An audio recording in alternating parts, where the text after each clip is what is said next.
As the year comes to a close, it's important for us to reflect on what was. Over the years, Nintendo World Report has handled all the important end-of-year awards in different ways. This year is no different, as we try a new format and will actually rank our top games of the year. The results of this list were initially determined by votes from members of the NWR staff and our Patreon supporters. Once we had narrowed down the field, the staff held a long meeting to determine the final results. You're watching NWR TV, and these are Nintendo World Report's top 5 games of 2016. Number 5. Pocket Card Jockey. When this Game Freak developed game came out in Japan back in 2013, the concept of solitaire meets horse racing seemed like a weird gimmick. Long known for making Pokemon games and the occasional one-off like Drill Doser, Game Freak's weird 3DS eShop Curio seemed like it was going to stay in Japan. 3 years after its release, Pocket Card Jockey launched in the West, and it took the Nintendo World Report staff by storm. Layered with shockingly deep systems and an incredibly bizarre and charming story, the peculiar fusion of solitaire and horse racing was straight magic. Pocket Card Jockey's convoluted and long tutorials might have restricted it from making it higher on this list, but one of the things that stood out about the flow and experience is that it's designed to, especially early on, make losing a constant part of the game. Your first horses are going to have bad stats, no matter how well the cards fall or don't for you. You will lose races and be forced to retire your adult horse. But failure is not the end. Instead, it's a new beginning. This is all a dopey way to say that Pocket Card Jockey might be the most apt game for the oft-depressing year that was 2016. Few games match its charm and commitment to an asinine premise, and few games in 2016 were better. Number 4. Metroid Prime, Federation Force. Sometimes it's good to be wrong about a game. When Federation Force was announced, poorly, I had the same thought that many of the rest of you did. What the heck is this? It wasn't necessarily the fact that the series' stalwart Samus Aran was not the protagonist, although that was a factor, but that this next-level developed game appeared to be some kind of Monster Hunter clone with a horrifying chibi art style that didn't gel at all with established Metroid Prime lore. Producer Kensuke Tanabe would later attempt some damage control, but the damage was done. Neil Ronahan and I played the game at PAX East earlier this year and came away nonplussed. But then John Reardon reviewed it, and it sounded like it was an amazing game, and guess what? It is. This is a 4-player co-op Metroid Prime game with distinct and varied missions.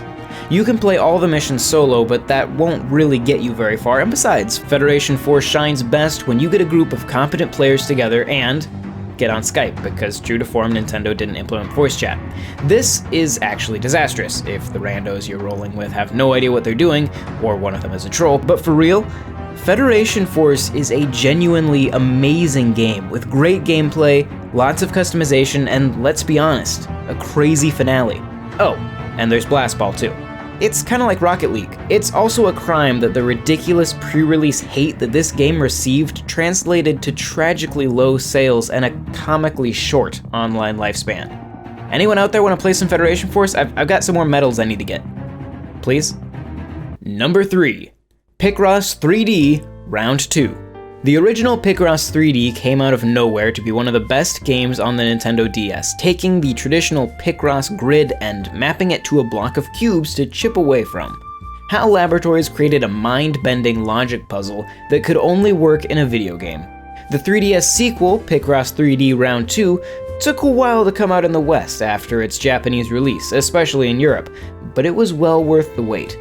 This sequel not only adds hundreds of new puzzles, but introduces interesting new wrinkles to the formula. The 2-color mechanic adds another layer to the logical process you have to go through, while also resulting in the end product actually resembling what it's supposed to. The difficulty curve is also much better balanced this time around, mixing in different levels of puzzles as you go. This game is one of the most challenging and most compelling puzzle titles, well, ever. Number 2. Fire Emblem Fates. Fire Emblem Awakening is often credited as the game that saved the future of this Nintendo IP due to its massive appeal in the West, something which most of the series entries just couldn't generate until that point. So, naturally, Fire Emblem Fates had some big shoes to fill. And boy did it. Although there was some initial confusion over exactly what Birthright, Conquest, and Revelation were, and what it meant for the progression of the story, new and old fans alike quickly became excited about Intelligent System's shift to a more unique experience than ever before. Not only could you once again customize your protagonist with even more options than last time, and your difficulty level in-game, but suddenly you had 2 new playstyles to choose from. Birthright granted more gold and experience opportunities than Conquest, making it seem like the easier alternative of the 2 storylines. However, it wasn't a question of hard versus easy gameplay. This variation did make Conquest more of a challenge, but it also demanded that players budget their time and resources carefully and stretch their tactician brains. After all, when you only have so much experience to go around, you have to be decisive about who is deadweight early on. On the flip side, Birthright allowed for more freedom. Without these limitations, players could explore various classes and characters without worrying that it would kill their chances of successfully completing the campaign later. Awakening started adding more varied gameplay approaches to widen Fire Emblem's niche appeal several years ago, and Fates cemented this approach as the continued direction of the series. With 3 games in total, a giant support log to fill, and plenty of endgame bonus maps and DLC, it's no wonder why Fire Emblem Fates dominated the hype, the fans, and the market for several months in 2015 and 16, and it definitely wasn't all for nothing. The reception and sales of Fates promises a strong future for the series, and we couldn't be happier. Number 1. Pokemon Sun and Moon. Seemingly the entire year built up to Pokemon Sun and Moon's November 18th release. From the re-release of the original games with new functions, to the mania over Pokemon Go that dominated the summer, to the bi-monthly news dumps, it was clear that Nintendo and the Pokemon Company were throwing it all at the wall for the 20th anniversary of the franchise. And it worked. Pokemon Sun and Moon smashed sales records and won the honor of our 2016 Game of the Year. If it was a bog-standard Pokemon title in the vein of X and Y, the excitement may not have been there, but Sun and Moon changed the series in dramatic ways as well. The concept of the movement grid gone, Pokemon gyms eliminated, the static champion, well, it's still there, but in a queue from Punch-Out, the Wii version, it's now a title defense mode. Even the oft-derided HMs are gone, with much rejoicing from both fans new and old, in favor of riding Pokemon.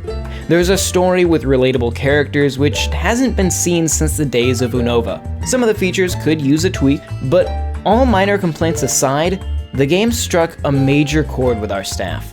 When the site staff nominated games for Game of the Year, Sun and Moon were only left off 2 of the 13 ballots that were submitted. No game released in 2016 came anywhere close to that level of support.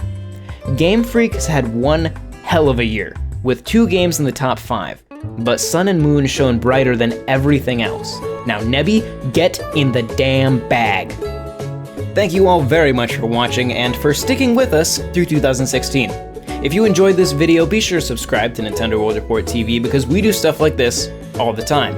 You can also check out NintendoWorldReport.com for even more end-of-year awards and lists and things like that. And if you really like what we do here, please, I encourage you to check out our Patreon account at patreon.com/NWR, where you can get access to cool awards and help support the site and the YouTube channel and everything that we do.